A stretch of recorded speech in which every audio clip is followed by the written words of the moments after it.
Polres Aceh Barat menangkap 3 orang pria diduga terkait kepemilikan satu pucuk senjata api rakitan jenis pistol dalam penangkapan di sejumlah lokasi terpisah di Kabupaten Aceh Barat dan Kabupaten Aceh Timur.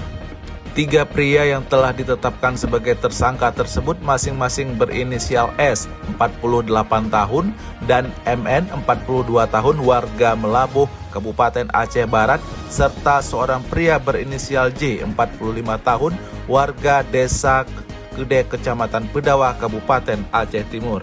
Kapolres Aceh Barat AKBP Andi Kirana kepada wartawan di Melabuh mengatakan terungkapnya kasus tersebut setelah kasus ini dilaporkan oleh seorang korban ke polisi.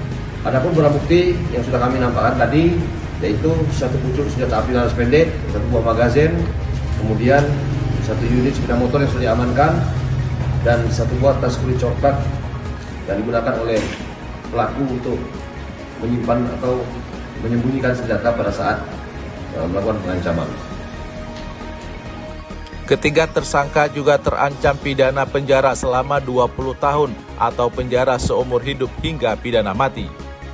Dari Kabupaten Aceh Barat, Teku Dedi Iskandar, Kantor Berita Antara, mewartakan.